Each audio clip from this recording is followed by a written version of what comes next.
All right, so welcome everyone. It is November the 24th. We are a month away from Christmas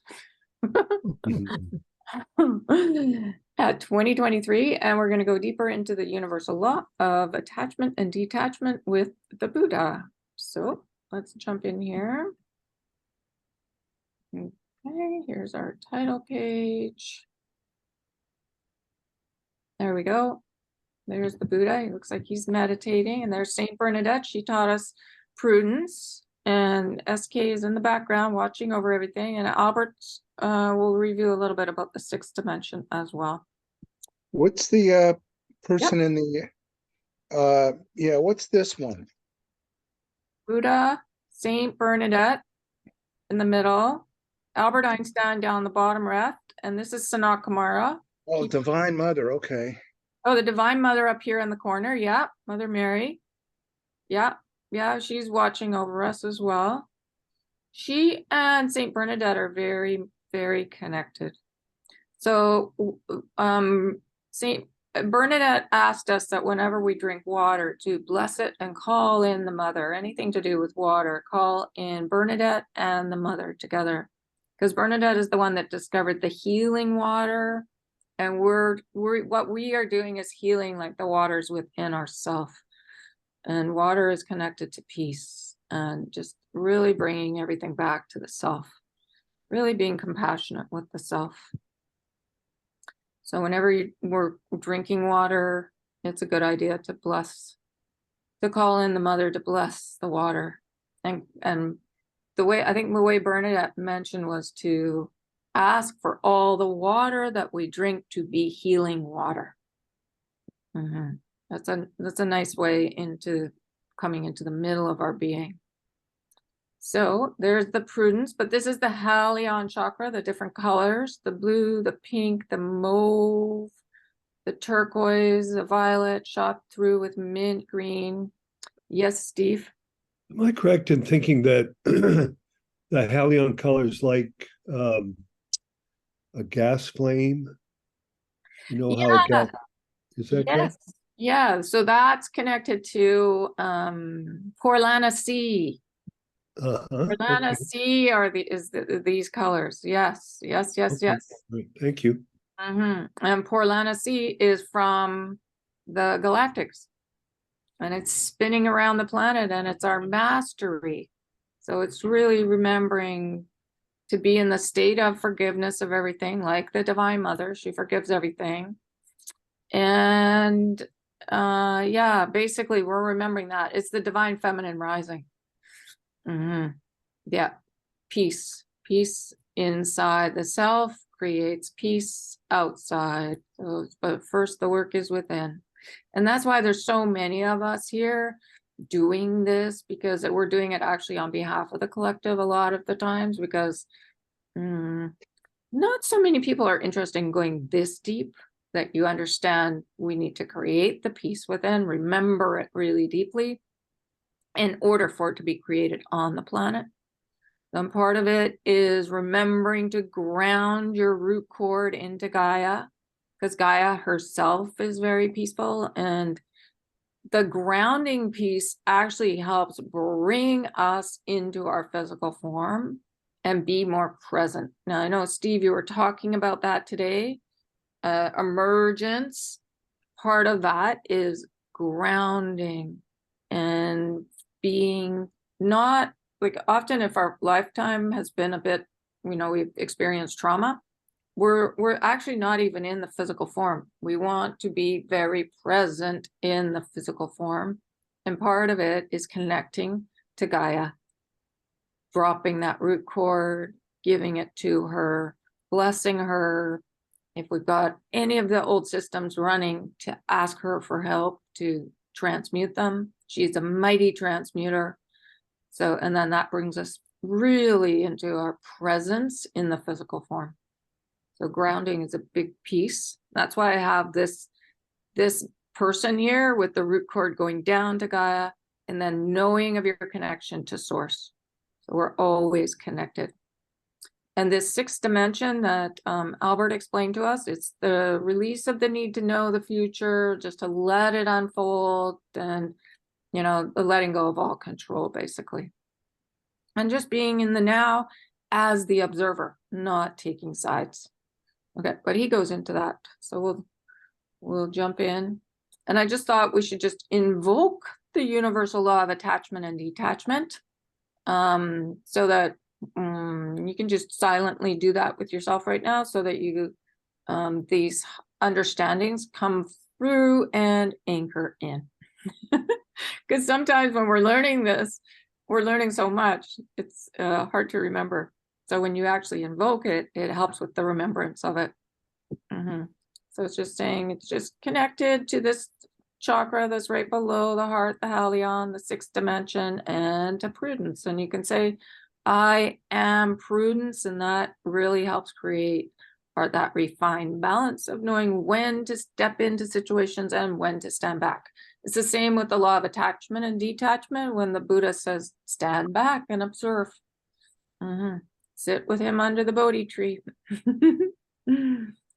And the meditation for this law was and I'll go through it a little bit. It's the birthing of the creations from the golden chamber in behind the heart chakra and down to the solar plexus and out the solar plexus.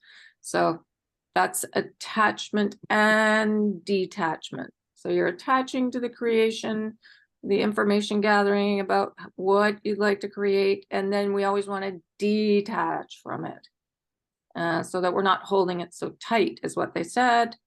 And then of course you come back up and attach to the highest vision. So you come back up into the self and attach to the highest vision. But we'll go through that because it's all part of this law. Prudence is having the courage to know that if we're triggered about something, it's never really out there. Bring it back to the self and do the apology to self. So that's really higher dimensional understandings. Apologizing to ourself. And generally the triggers go back into other lifetimes where we have abused power. So just know that we don't need to carry these old beliefs with us, you know, for long. You know, when you figure out the apology to self, it releases everything. Yes. Is that Ken? Yeah. One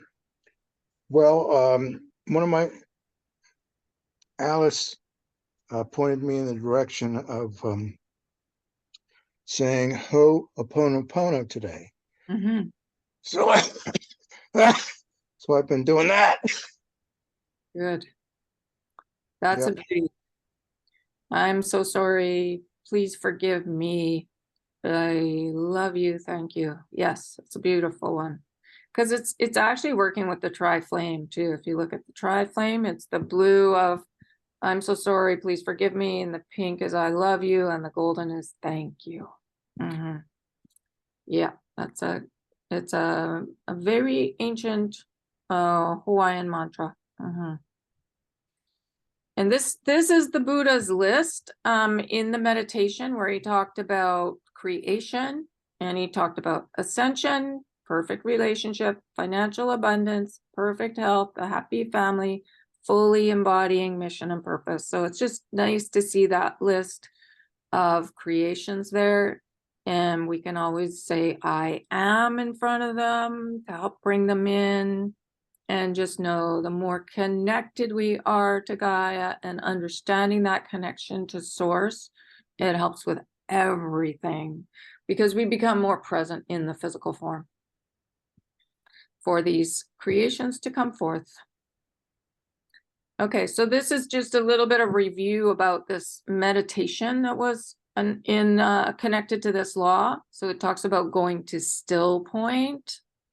First of all, the creation is sitting in the golden chamber in behind the heart with anything that you want to create.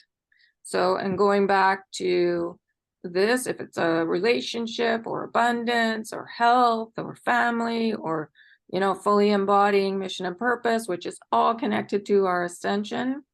So you hold that in the golden chamber. And what they say is they want us to come to still point with that energy of that creation. And he says, so that the masters, the angels, the archangels, our guides can add their elements and their energy. And so this can begin to simmer and collect the energy. It needs to come into form. So he says, if we're holding it too tight, then it's difficult. So they like for us to drop it down to the solar plexus and send it out. So they say to feel our breath slowing, feel that creation that you're attached to, the sensation of letting it go, dropping it to the bottom of our Valentine heart, where our heart chakra and our solar plexus just touch down to the seat of our soul. So that's right there. So the heart goes down to the solar plexus, and then we detach by breathing it out, dropping it into the solar plexus and out to the universe. So it comes down from the golden chamber and behind the heart, drops down to the solar plexus and out. And so this is again letting go control. So feel this sense of letting go, of not trying to control everything, how your creation manifests and comes to you. And they said the feeling is after you've had a really good cry and you're cried out and you feel peaceful. And so this is now when you come to still point. So yes, Darren. So where is the still point? Well, they're saying here it's in the seat of the soul, which is the base of the heart, right at the top of the solar plexus. Well, that's where it is, huh? Yeah, so I did do something here. See this big heart here? So there's the golden chamber in behind. This is the heart chakra here, but see how the heart is a big Valentine heart? It actually encompasses the Halion and goes right to the tip of the solar plexus. And they're saying that's the seat of the soul. That's the seat there. Yeah. Right where you have that arrow. Yeah. Yeah. Right there. As I wrote, seat of the soul, top of the solar plexus, bottom of the heart chakra, which the heart chakra is bigger than just the heart chakra. It actually encompasses the Halion as well. So it's interesting that they talk about it like this. So just know you're dropping it down to the tip of the solar plexus. Okay. Thank you. Okay. And then what we're doing is we're counting the 17 seconds of still point, and then another 3 to push it out. So you're holding your breath right here, holding the creation right there at the tip of the top of the solar plexus. And then 1, 2, 3, and you're dropping it into the solar plexus and pushing it out. And so it's a type of surrender to let it go, and then back up into the heart, the perfect golden chamber again. Feel the imprint and the knowing of that wonderful creation that you've just released to the universe.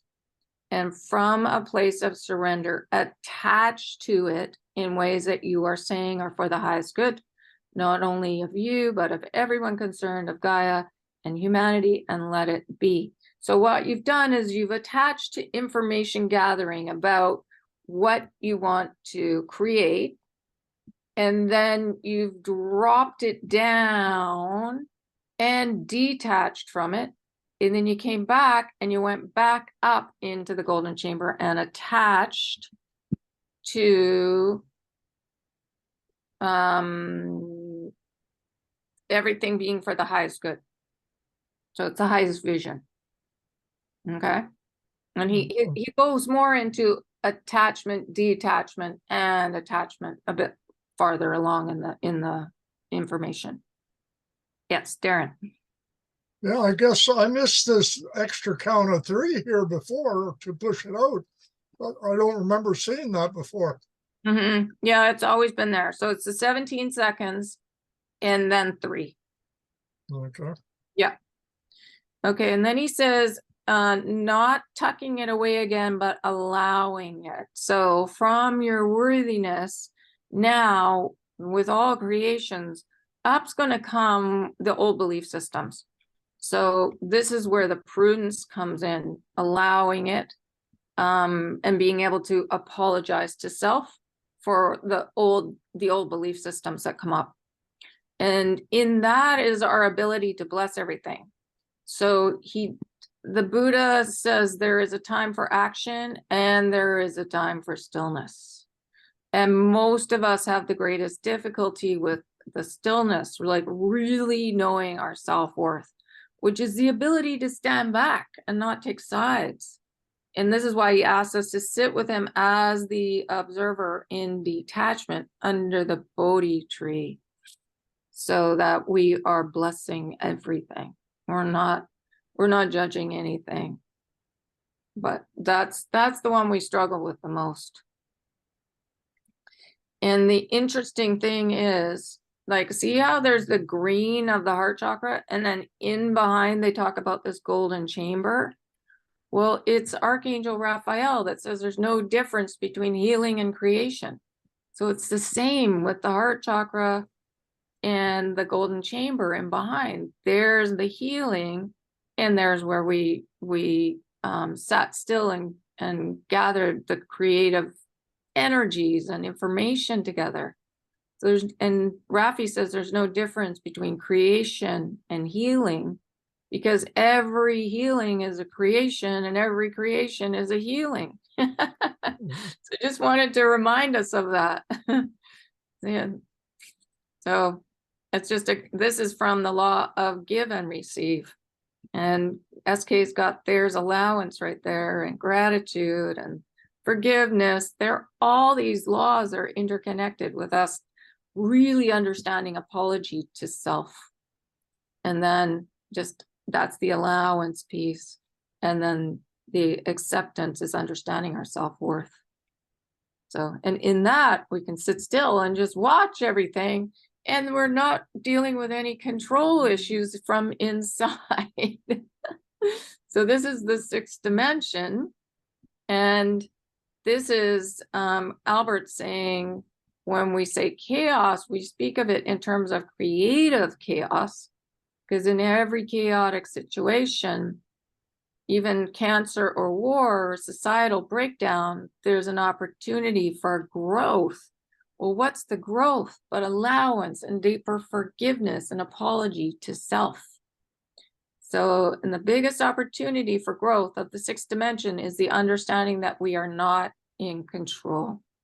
It brings with it growth, the growth of the qualities of surrender, trust, fortitude, which is our courage, and hope, which is all about balance and the stillness, understanding the equality of the mother, the father, the one.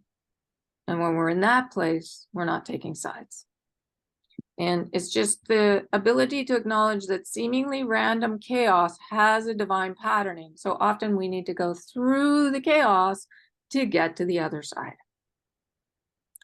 It teaches the lessons of reaping what you sow. It brings forth a profound appreciation of the gift of the unknown. So the beauty of just allowing things to come to us is that we can deal with it in the moment. There's no worry about the future. There's no worry about the past. It's just dealing with things as they come to us, and from a place of self-love. That's the forgiveness of everything, and self-worth, the gratitude for everything.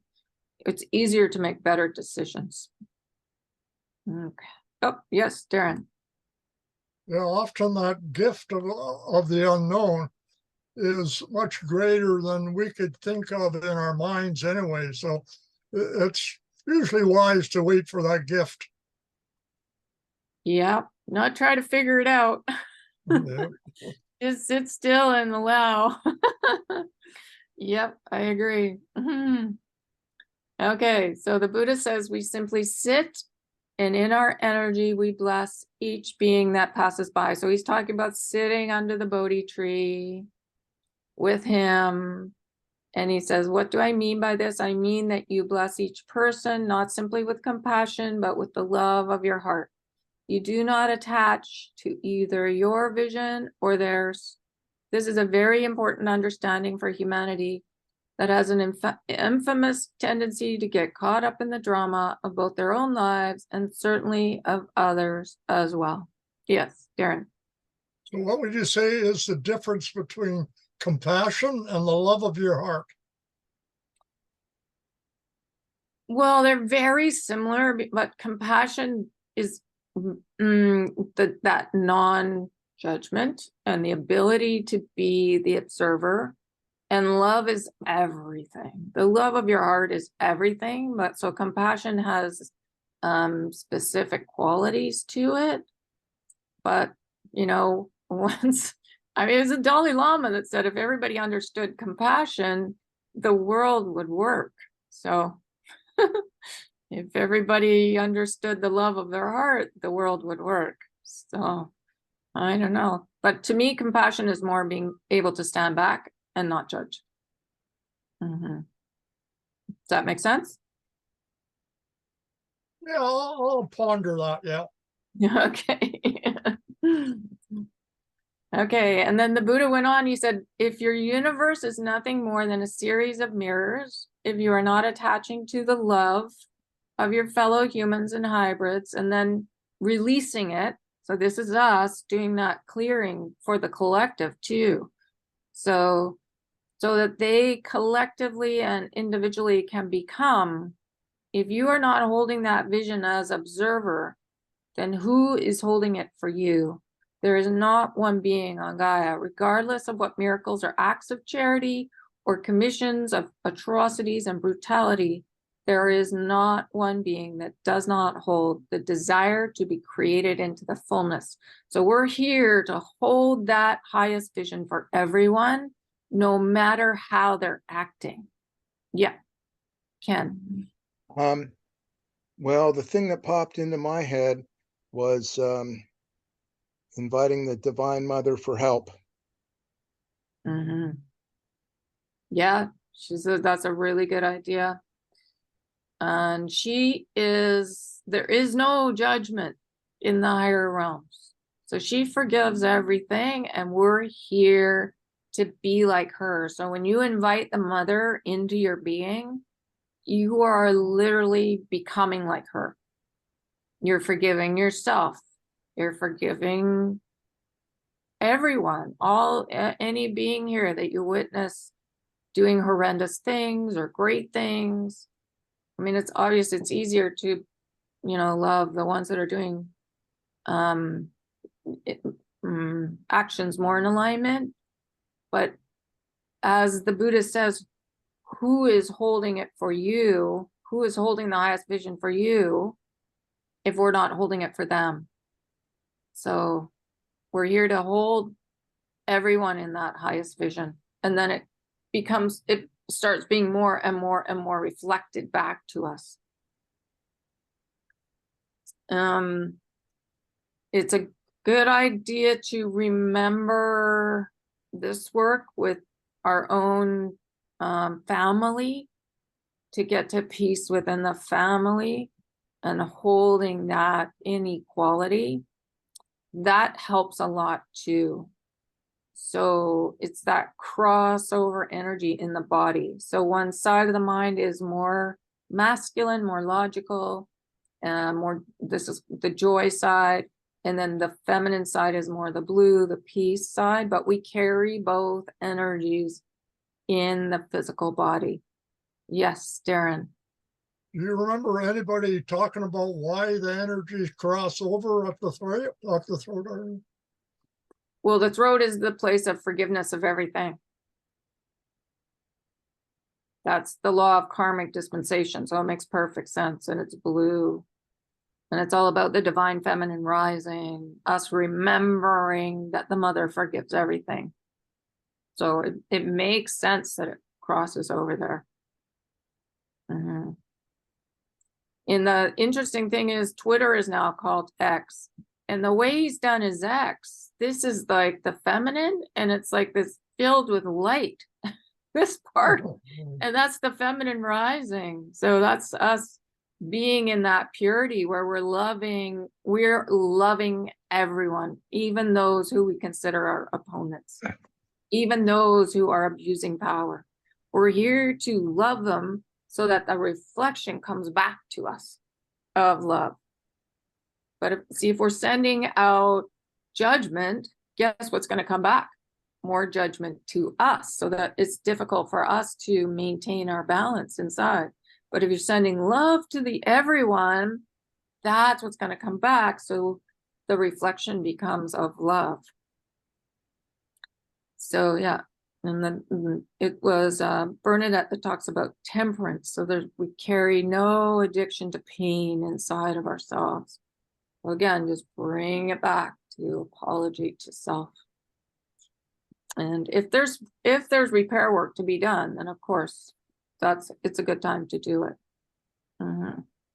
But it's not to hold anyone in any type of blame, is what I'm finding, because every trauma that has happened to us, it's a creation, and our field has helped create it. And the way that I'm starting to see it more and more, if you've had trauma, like childhood trauma, it's a gift, because it's for us to clear it, to not feel like the victim, and so that we balance hurting others in other lifetimes. So in other lifetimes, we've abused power and we've been the victim.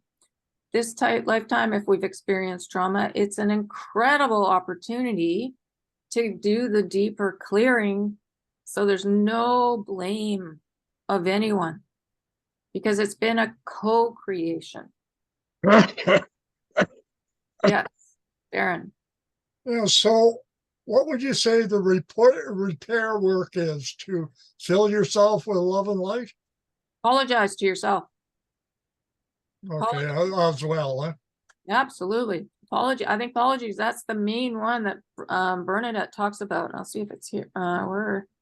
Where is the one where I've got Bernadette? Oh, maybe I haven't got her yet. Yeah, this one. There we go. Apologizing to self. Acknowledging where I have gone awry, to look at it, do whatever repair work is necessary, including especially letting it go, apologizing to self.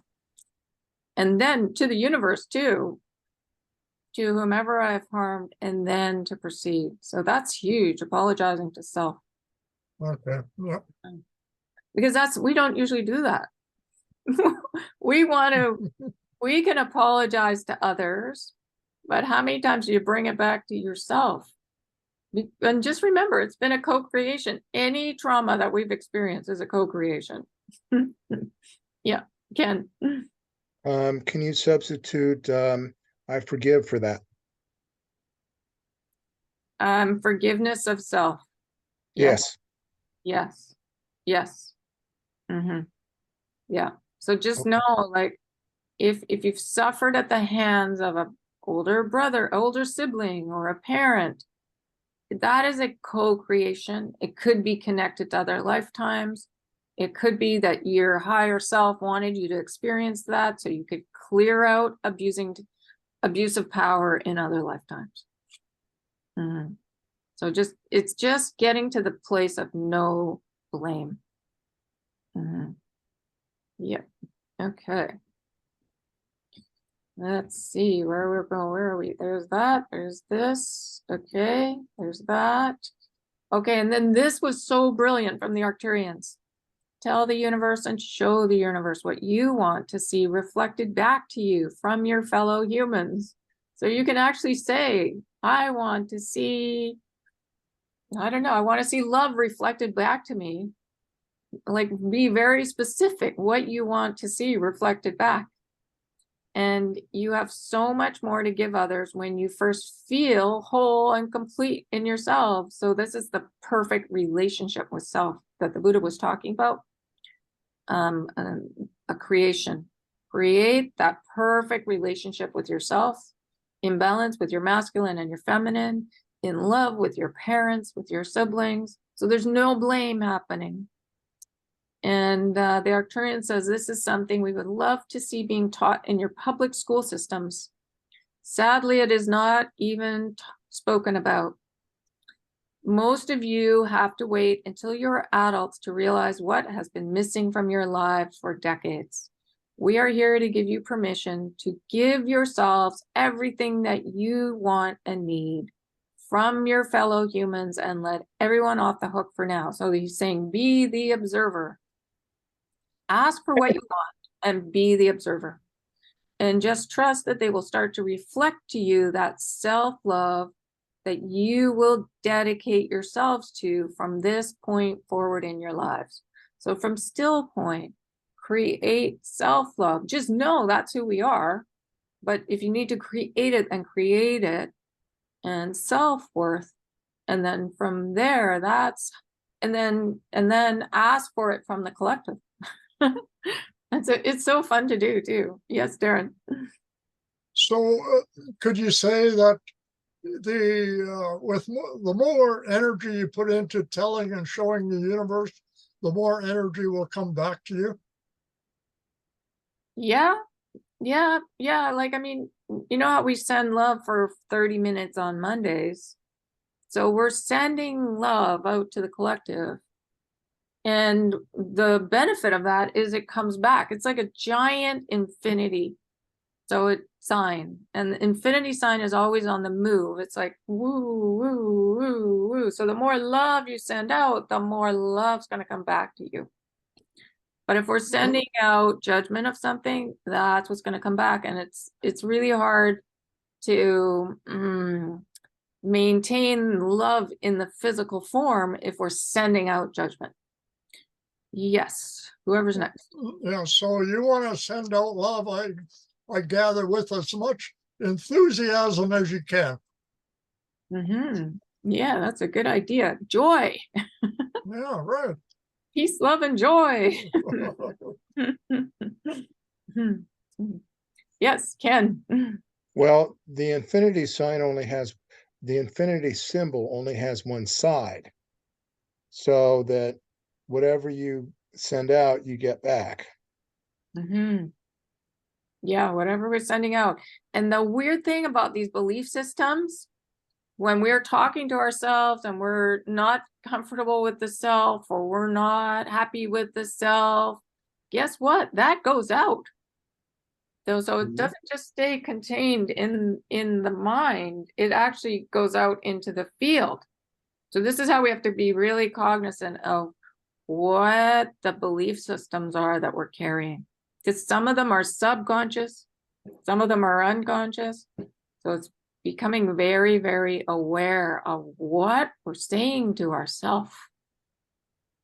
So if you're consciously creating love within the physical being, just know that's going to go out to the world. But if we're saying to ourselves we don't really like ourselves, that's going out to the world. And it all contributes to chaos if it's not of love. So that's so important to be that love within. Does that make sense? Yep. Yeah. And remember how the mother said that creations go at the speed of light squared? So like this, what we're doing here right now, it's going out to the world at the speed of light squared. This is beautiful. But even if we're saying something uncomfortable to ourselves, that's going out at the speed of light squared. And so we just have to be very cognizant of what we're saying with it. Actually, it probably goes out to the universe as well. Yeah, it goes far and wide. So yeah, so it's that we're remembering who we truly are, which is love, which is, it's forgiveness of everything, it's peace, it's joy, it's all the divine qualities. And that's why there's such a focus on the divine qualities and the laws, because it helps us remember who we are. Okay, so now this is going on to what the Buddha is explaining more about this law. And he says, examine, my children, examine what you feel you're attached to. Yes, I continue in this lesson. What are you attached to? What is the reality of that attachment? Are you attached to fear? Are you attached to lack of self-worth? Are you attached to drama? Are you attached to things never work out for me? Are you attached to I will not have enough money to pay my bills? Are you attached to, I don't know why my body never seems to cooperate? Are you attached to, I have trouble meditating, I can't get my mind to go quiet? I think we struggle with all of this, but it's good for him to make this list, because then you can look at it and go, ooh, where's that in me? And let it go. Apologize and let it go. So this is a really good list. I can send it around to everybody if you want me to. I can take a screenshot of it and send it out. Yeah, okay, I will send it out. It's a good one. Okay, and then he goes on, he says, why, above or below, within or without, why would you attach to anything that does not serve the greatest glory of you? So while I am with you, and I thank you for this, while I am with you, please let go. So this is when he says, ask for help. So if you're feeling the old stuff come up, which I did yesterday, and then I went out for a walk and did some letting go, like into the ocean and all that. So it's good to sit still and allow him to help us. Like pretend you're sitting under the Bodhi tree with him and just let him help with the letting go, because he's masterfully good at that. And just know that you are courage, you are whole and complete, and you are prudence. So you can acknowledge where we've gone awry, you can look at it, you can do the repair work, you can apologize to self, apologize to the universe. Yeah. And whomever we've harmed, and then proceed. And you can tell the universe and show the universe what you want to see reflected back to you from your fellow humans. Yeah, and this is the Arcturians. They said you have so much more to give others when first you feel whole and complete. So that's what the Buddha is saying too. Remember your wholeness and your completeness. And he says, detach from these meaningless attachments that do not serve you and do not have any substance. They are not reflections of your truth. That is why they are not sustainable. That is why they do not produce. That is why you fail to create. Attach to the truth of your heart's desires. What is the reflection of your highest desire? Let me be very clear on this. Your highest desire every day, and it may be that I have enough rice in my bowl, because the plan is for you to be in the physical. You cannot do that without sustenance. So attach to what is truth. So he talks in metaphors here. I believe he's talking about love, sustenance, because we cannot have love without truth and truth without love. And so the most important thing is this self-love. Really, really wake up and love yourself. Just even say, I love being in my body. And eventually, like you will feel that more and more deeply. I love living on this planet. I love myself, just all those little affirmations. And gratitude before we even get out of bed in the morning, so that it becomes the natural remembrance of who we truly are. He said, is there only one truth? Yes, but it has a unique face for each of you. Attach to that. And then when you are clear, step back and detach, let it go, and feel as if you're handing it over to me, to your guardian angels, to your guides, to Raj. There are many of us here to serve. That has never changed, and it won't. Yes, Darren. So is he saying there in the first sentence that truth is different for each one of us? He says it has a unique face, but he says there's only one truth. So what do you think the one truth is? Yeah, one for each one of us. Well, the one truth is love is everything. But it can be, because we're all so unique, it has a unique face for each of us. Yes, Steve. You're on mute. There we go. Another interpretation of that is that if I worship God and for me, God is the mother, then the mother will show up for me that way, right? If an Irishman worships God and God looks a certain way, God will show up for the Irishman that way, right? So God is truth and the mother is truth, but the mother might show up as Krishna or a Krishna follower. So the truth shows up for us in a way that we can understand it and get it, and et cetera, et cetera. It's another interpretation. Mm-hmm. Beautiful. Yeah. Yeah. Did my hand go down? Yes. Yeah. Mm-hmm. Yeah. Mm-hmm. So does that make sense, Darren? Yeah, that makes sense. Yeah, for sure. Okay. And then, but they're saying attach to it, but also detach. Well, you have to detach from the view of God as being a person. Mm-hmm. You have to go beyond that, right? Mm-hmm. So yeah, you would have to detach from even your chosen ideal. Mm-hmm. And also we just, I mean, we were given that beautiful meditation of a creation and detaching from it. So how we feel about God or truth is like a creation. So again, it's just standing back from it. Mm-hmm. Yes. Ken. Well, it just occurred to me that one of the things that I want to detach from is what I think of as my identity. Mm-hmm. Because whatever I think of myself is not necessarily truth. That's right. That's right. And Archangel Michael goes into this when he describes truth. So, and that we will be looking at soon, actually. So yeah, he does a beautiful description of truth, and he does talk about that. Mm-hmm. Yes, good. Okay. Step back. Okay, so attach to what is truth. So here we go.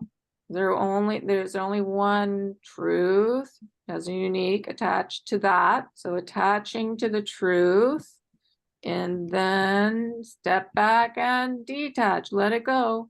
Feel as if you're handing it over. And the beauty is you can literally feel energy go off your hands. And so it's like you are literally handing it over. So whether it's an old belief system, a creation, whatever, energy, we can feel that energy as it leaves the physical form. Yes, Darren. So is that the same as creating something and then blowing that out of your solar plexus? Mm-hmm. Yep, that's a way. Yes, absolutely. Mm-hmm. Handing it over. Attached to what is truth. Mm-hmm. And truth and love are very interconnected, intertwined. Can't have love without truth and truth without love. And attachment seems to be, the more we're attached to love and detached from everything not of love, and then coming back and attaching to love, it's like, again, it's like a flow, a constant flow of attachment and detachment, attachment and detachment. Yeah. So what would you say the difference is between truth and love? There's not a lot of difference. They're so intertwined. Like what Michael said, we cannot have truth without love and love without truth. But he did say that love is, if you want to define it a little bit, love is more connected to the Divine Mother energy and truth to the Divine Father. So the logical and the creative, if that makes sense. If you want to define it that way, he did say, because I think Steve asked that question of him. And he said, love, yeah. But we can't have the Divine Mother without the Divine Father. And in the merger, that is the oneness. So I think that's what they're talking about. Love and truth are very intertwined that way. Yeah, so they're two faces of the same thing, really, then. Mm-hmm. Hmm. Steve. I also think of truth as a condition, as something that is, Mm-hmm. whereas love is an energy. Mm-hmm. Period. Yeah, I know it's hard to define these things in English. We can get a sense of it, but then there's so much more. And I'm not Michael, so I can't like recreate exactly what he said. Okay. So, and then, okay, so this is when we again really examine, and there's so many layers to this. Examine what we're attached to. So, and the reality of the attachment. So, is the reality of love or of fear, basically? Oopsie. And then, and then remember, we're doing this for the collective. So by times 8 billion, we're letting go fear, lack of fear, lack of self-worth, drama, and then all these old grids, things never work out for me. Look at what that's created. Look at the havoc it's created on the planet, the poverty and the addiction issues and the homelessness. Look at this. I will not have enough money to pay my bills. Look at the homelessness issue on this planet. I don't know why my body never seems to, oh, missing an M there, seems to cooperate. Look at our hospitals. They're filled to overflowing. I have trouble meditating. I can't get my mind to go quiet. That is the biggest issue I see in the reading room. People say, I try, but I can't do it. I mean, no, the more that we can let go all fear, all lack of self-worth, so that's us not being in gratitude for everything, drama, so just looking at the drama out there and just blessing it, and look at things never work out for me. Whoa, has that ever gone out to the collective? We've got 8 billion people here, and there's a lot of things not working.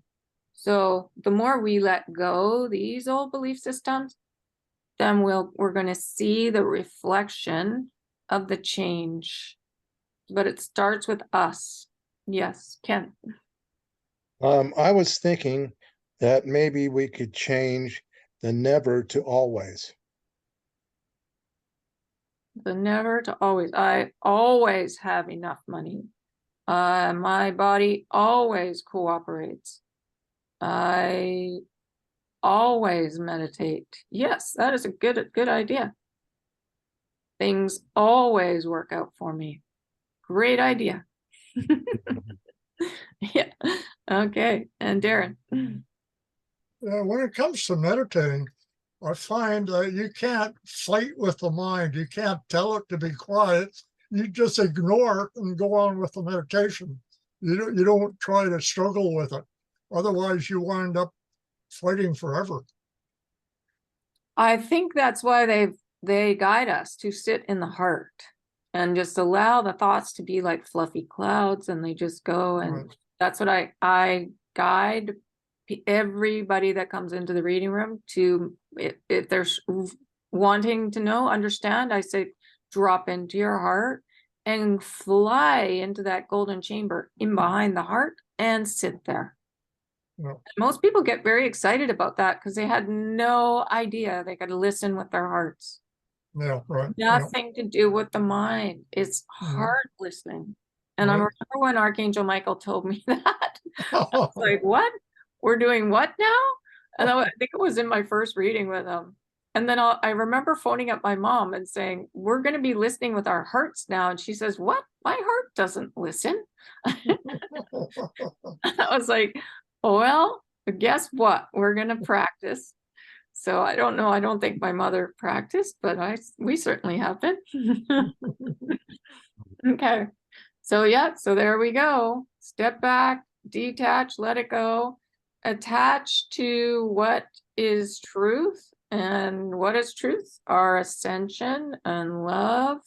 So attach to that and step back and detach and let it go. So not only are we detaching from the creation of ascension, just let it go. Because when we're holding it super tight, it's very difficult for it to come in. So just be very relaxed about everything, relaxed about the old belief systems, relaxed about our creations. Yes, Ken. Well, I think you, how do I want to say this? Encapsulated in a nutshell, in this past, whatever, page, Mhm. what we need to do. Yeah, this picture or the one before it? Well, I wasn't thinking so much of the picture, but I was thinking about your words. Oh, okay, good. Awesome. Yeah. Yeah, good. Yes. Thank you. I'm trying to make it as simple as possible. Okay. And then this is what's really cool because I was like, like they've been showing me what insidious resentment for the family does, how it reflects. So say you're just holding on to something, you don't even really realize it, but to a sister, it'll turn up as a reflection in a friend, and you'll be thinking to yourself, that really reminds me of my sister. And it's like, why? Because there's something here. Everything always goes back to the family. So this is how important it is to let go of all this stuff around the family. Just get to love, love, love, love, love, and no drama. Because if we're holding drama for this, it is going to show up here in an outer reflection. Okay, so that's family peace, world peace makes perfect sense. So I thought that was kind of cool how they got me to put that out, because it'll show up as a boss, as a neighbor, as a partner, if we're holding on to stuff from the past. Yes, Steve. You have to leave at 8 there. Okay. Oh yeah, we're at the I end. won't be here when you come back. Yes. So, Okay, I think this is the end of it. Okay, right. Okay, so yeah, so it's just understanding and knowing everyone is divine, not to take sides, and freedom is a creation created by detaching and being the observer of everything. So I realized that. So that's just, and this is us, our divine self rises up, good at observing everything, sending energy, jumping in if necessary, but that's the prudence, knowing when to step in and when to step back. This is our active participation in the divine plan. Okay, so I think that's everything. So shall we send love? And Steve, if you have to go, you just go. Yeah. Yep. Okay. Okay. And okay. And the rest of us, let's send out some love into the collective. The love of detachment and attachment and detachment and attachment. Okay. All right. You can put yourself on mute if you want.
Okay. That's 10 minutes. I just heard this really cool thing. Every trauma is a creation. So everything we've witnessed is a creation. It's a co-creation to master detachment.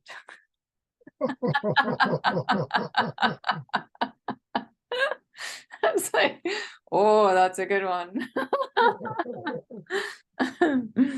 There we go. You can master detaching from your cold, Ken. Actually, we've been having a problem with our cat tonight. He has been so bad, he wants attention. So he jumps up on this ledge, and I had to pull him out. And as I did so, all the pills that were on this ledge fell onto the floor. Here. So then he decides that he's going to sit on the same couch that we all are. Mhm.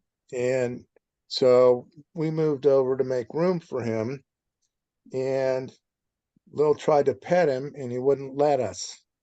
Did not want to be petted. So he is acting out, and he is just like a little kid. Sometimes it just drives me crazy. Okay, so you could ask, because the universe is a series of mirrors. Mm-hmm. Ask, is this a reflection of something that's going on inside of me? Because cats are, the cat may be acting like that to illustrate something. You can Yep. just ask, because I had someone say that to me today. She bought a singing bowl, and the singing bowl is for the root chakra. Yeah. It wasn't singing properly. So at first we thought, oh, well, you need to bring it back. And then I was like, no, ask the singing bowl what it's reflecting inside, because the root chakra is all about loving mom and dad equally. So now just ask the cat, what is the cat reflecting? And there's the work inside of self. Yeah, right on.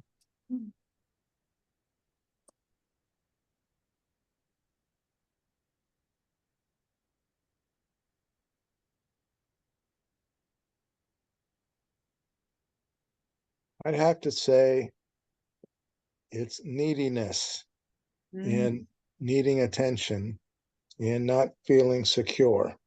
Okay, there we go. Now, can you detach from that?